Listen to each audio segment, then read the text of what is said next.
All right, so for chapter 9.1, geometry, we're going to analyze some three-dimensional figures. It's unfortunate that you're not in class because we're playing with Magna-Tiles today. But we're going to state and apply Euler's formula to polyhedra, and we're going to draw some cross sections and nets of three-dimensional figures.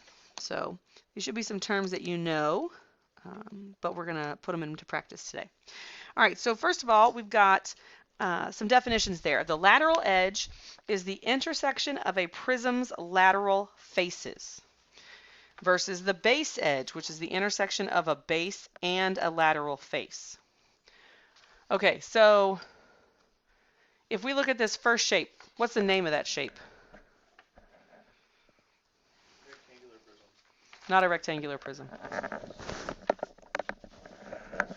That shape right there is rectangular? That's not a rectangular prism. Why?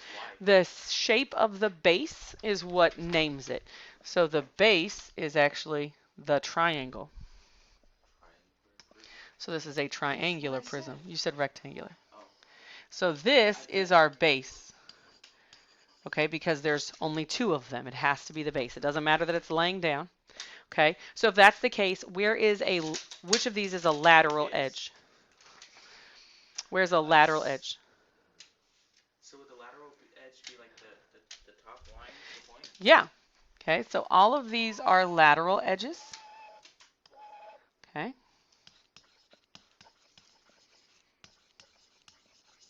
And the blue are base edges. Okay, so the blue line here is a base edge.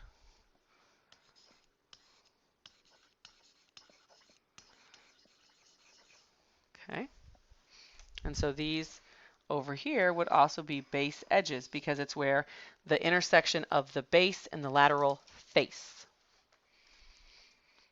Okay, how about in the next one? What's that next shape? Cone. Cone. And maybe we should name these. This is a triangular prism. This one is a cone.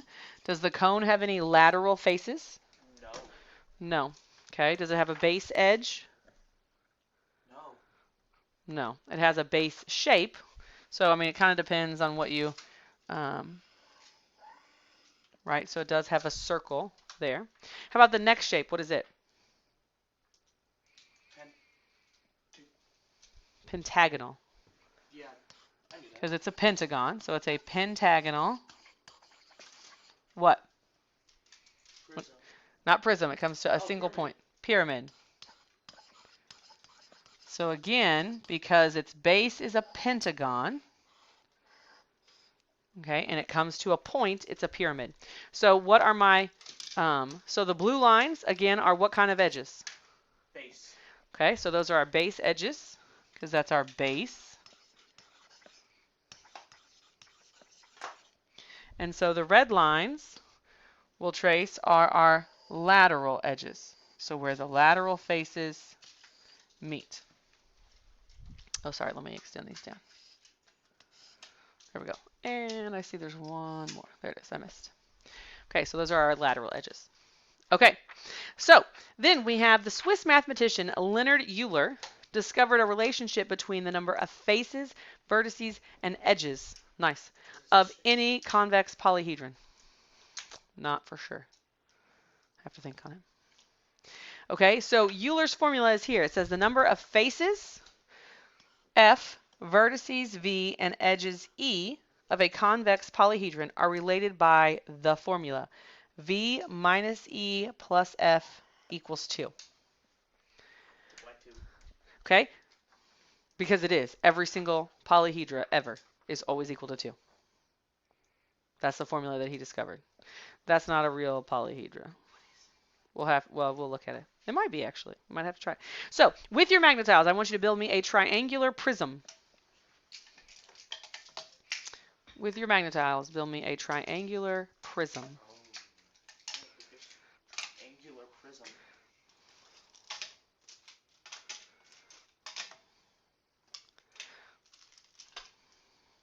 I win. Hey, use Use your table. He was trying to use the table.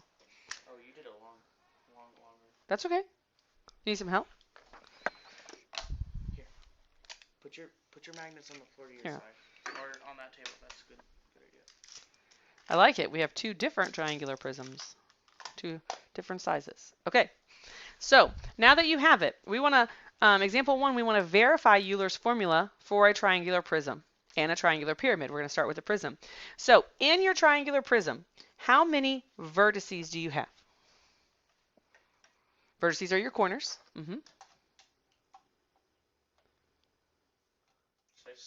6. Okay, it didn't matter what size it was, you had 6. Okay, how many edges do you have? On your triangular prism. Doesn't matter if they're lateral or vertical. 9. Or lateral or base. Okay, you say 9. Yours would still be 9. Mine would still be 9. You're still good with 9? Okay, so we have 9 edges. And then how many faces do you have? 5. You said. What he's okay. All right, so we want to verify, right, Euler's formula. So we're going to plug these numbers into your formula. So vertices, 6 minus our edges is 9 plus the number of faces, 5. 6 minus 9 is -3 plus 5 equals what? 2. Hey, so that one indeed verifies Euler's formula. Okay, now I want you to build a triangular pyramid. It's okay. They've seen a lot harder work with my kids, I promise. They're pretty indestructible. I would. Yeah. Here, be different again.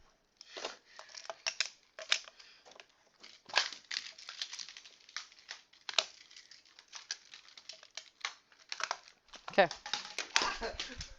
Good try. I tried to beat him again.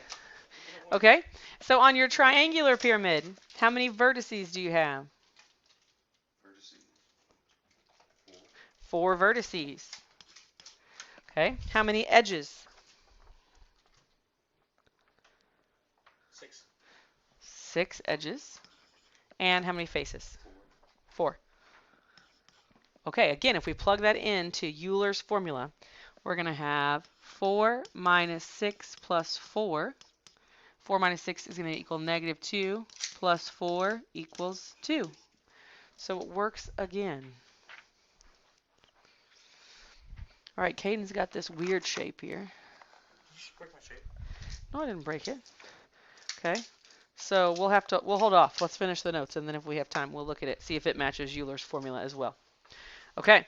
See, this one can't do it because it's like they're equilateral triangles. Can't do what? It has to be isosceles triangles. Can't do that funny shape. What funny shape? That funny shape.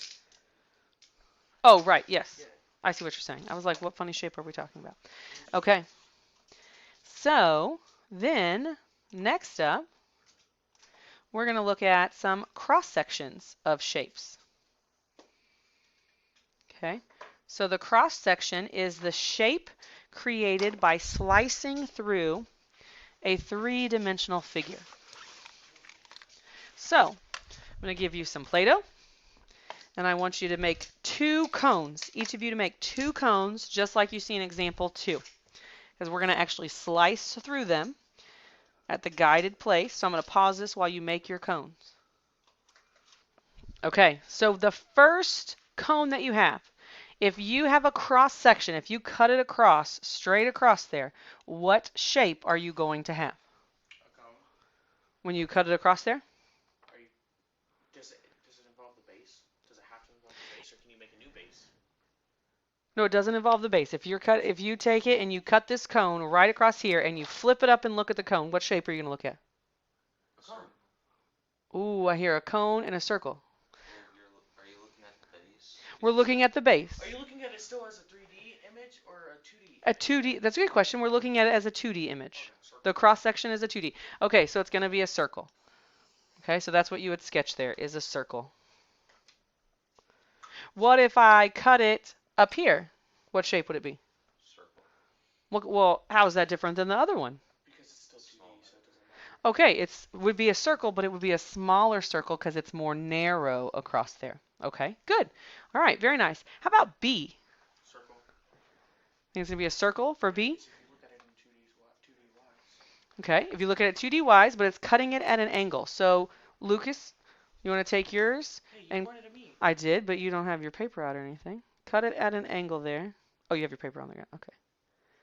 Good. And when you look at that, what shape do you have? Except for that part. A circle. Circle. That would not be a circle. Or tell me more about that circle. I was like, cut another one if we need to. We have some extras. Because this is where it gets smushed, and that's a little harder to see. You can also lay it down and cut it. You don't have to stand it up and cut it. It's an oval. It's an oval. Okay. So this one should be, and if you look at it, right, the base is not included here. It's just going from side to side, and so it's going to give us an oval shape on there for the cross section. Very good. How about for C? Notice that it cuts, right? It's kind of at an angle, but it cuts through the bottom of it. Here, let me Repair that one. I was like, you have extras. We made extras. Here, I have a third even. You can I borrow. don't want your colors. I'm colorist. I was like, there's. Okay, so how about that one? You want to cut it at an angle still, but it's going to go through the base. It's going to go straight through the bottom. Almost there.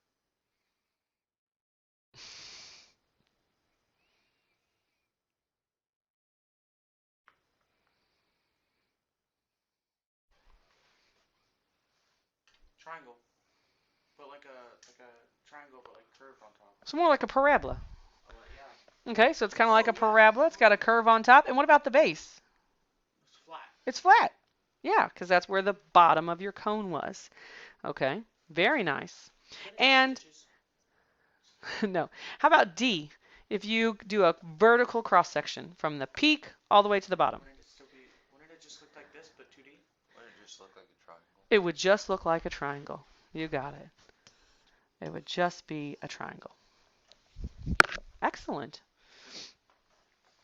Cones are sometimes the hardest cross sections. So like if we look up at the definition of this one, okay, of a square, and we cut through it into the cross section of this one, we would have a square.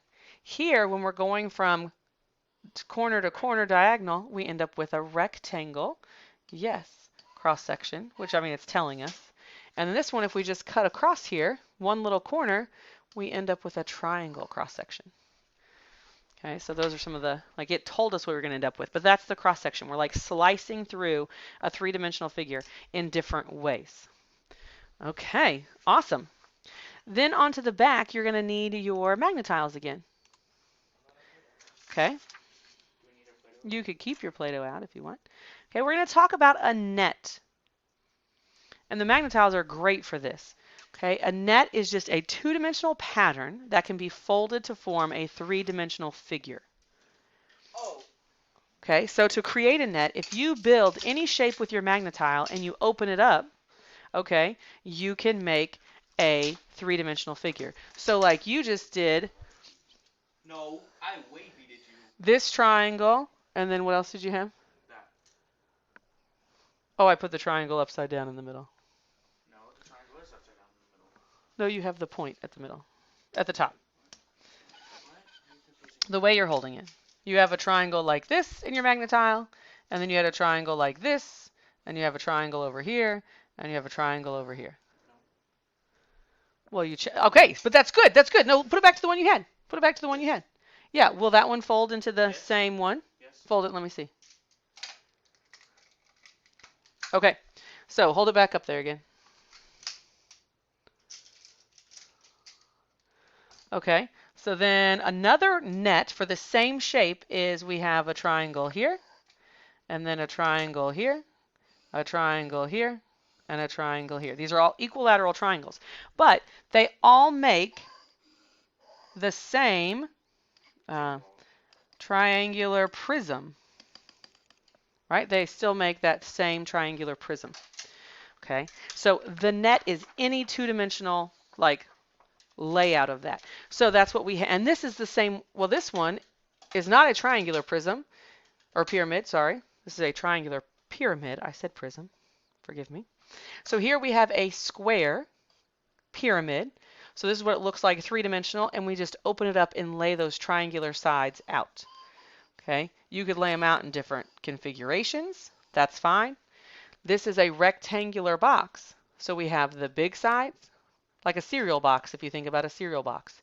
And again, you could lay them out. Instead of drawing this here, we could have drawn it here, right? We'd have to rotate it to the side.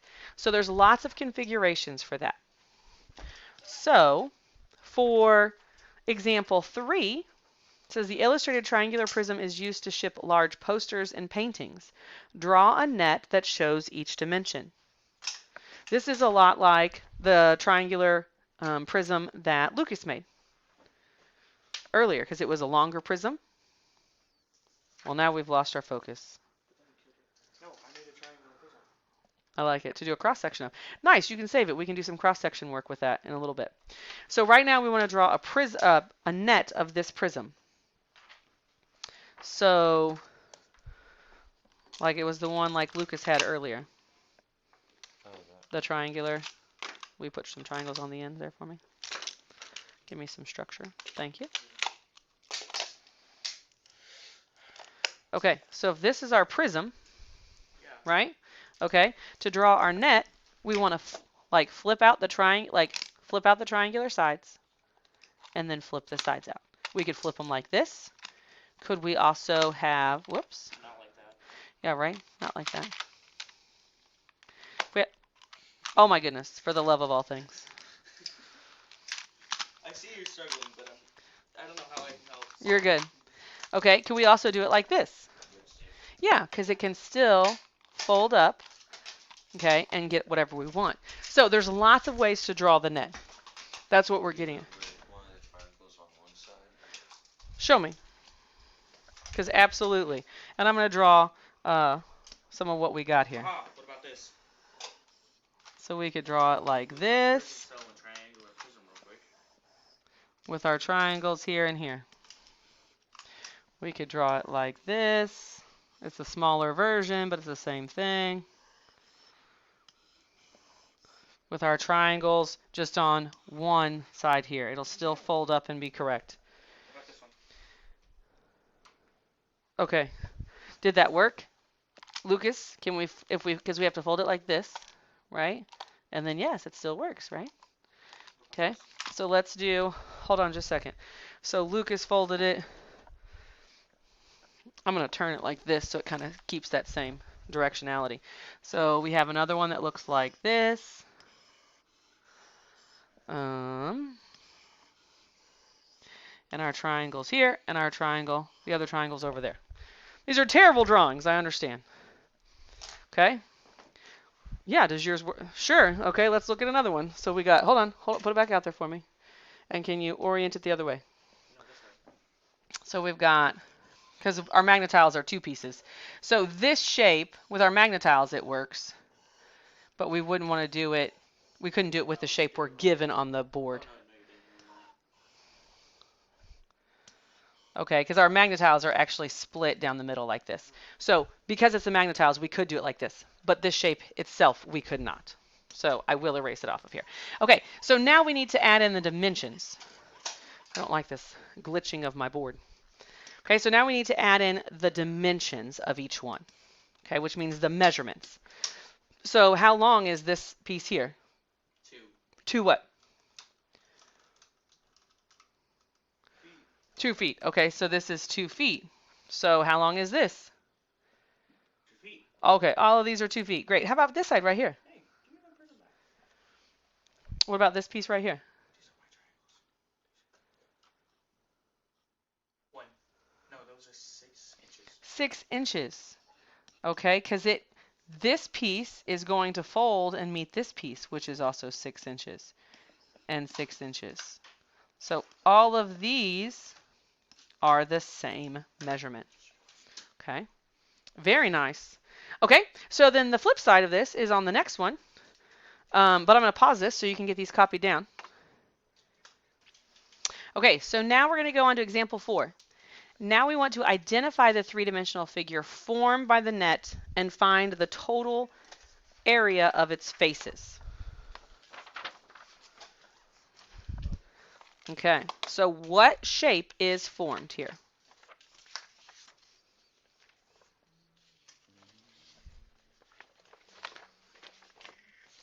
What shape would this make? Would be a square. It'd be a rectangle. Well, it wouldn't be a square. It'd be a rectangle. It'd be a rectangle. Okay, because our we've got a rectangle there. So it's a rectangular prism.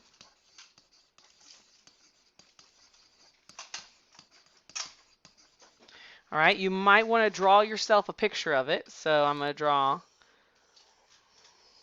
my rectangle, like my rectangle base here. The big part is where I started. Oh, that is really short-circuiting. I know. So I'm going to label that side length as 8 centimeters. Let me step away. Maybe it'll stop again. Okay. And then I'm going to give it some dimensionality. Yeah. Okay. So it's 8 centimeters tall. What's my measurement across? 6? 6. Okay, so that's 6 No. centimeters. Yes. And how about what's my measurement deep? 2. 2. Okay. So like this little piece here is 2 centimeters. Triangles. And we're supposed to find the total area of its faces, which we don't have to have the three-dimensional drawing of, actually. How do we find the total area of its faces? The cone. He wants the cone, but not right now. I'm trying to make an apartment for Okay, I like it. How do we find the total area of its faces? you would... Oh, gosh. The net is actually the best time to do that. It is. It is. We don't. The three-dimensional drawing is awesome, but we can find the area of the net in the net because we're finding the area of its faces. Each of these is a lateral face. So, like this first one, this is an 8 by 6, right? It's 6 across and 8 down. So what's the area in there? 48. Because it's an 8 by 6, so it's 48, which means this one is also 48. So right now I have 2 times 48 plus this piece is 2 and 8. So that's how much? 16. 16, which means this one is also 16. So now I have 2 plus 16 in this case. Would it also be? Then we need to find these pieces. Is that what you're going to say? Yep, so that's a 2 by 6. So what's the area there? 12. 12. And so this one will be 12. So now I have 2 times 12. Then would you do? That takes care of all the faces, right? There's 6 of them in this shape. Now, this is not the formula for all of them, but it is the one for this one. So what's 2 times 48? Oh. I heard it, 96. 2 times 16? 32. 32. 2 times 12? 24. Okay, so 96 plus 32 plus 24. 144. No. Yes. No. Yes. No, How did I get 144 then? I don't know. 128. Then Oh, 142. Yes. So 142 centimeters Oh, I know. squared because it's area, right? Area is always squared. So there you have it. And our super glitchy board. I did 48 plus 12. Sorry, this is 152 oh, how could you? because you told me. I didn't tell you. Sorry, we had 144 and then I just had the 40 stuck in my mind. So 152 centimeters squared.